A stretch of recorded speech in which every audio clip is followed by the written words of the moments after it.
cet article. Monsieur Coquerel, pour le groupe de la France Insoumise, vous avez la parole. Bien, j'ai une question et une réflexion.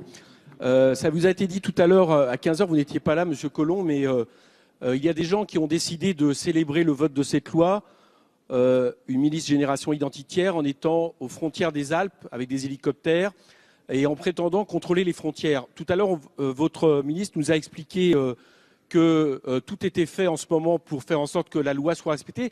J'aimerais savoir où ça en est, parce qu'ils continuent à tweeter en expliquant, en étant très fiers que leurs hélicoptères continuent à circuler. Donc je voudrais savoir si votre décision, ça va être d'intervenir quand ils auront décidé de redescendre d'eux-mêmes des cols alpins, faisant ainsi la démonstration que l'extrême droite et que des milices d'extrême droite peuvent faire la loi dans ce pays.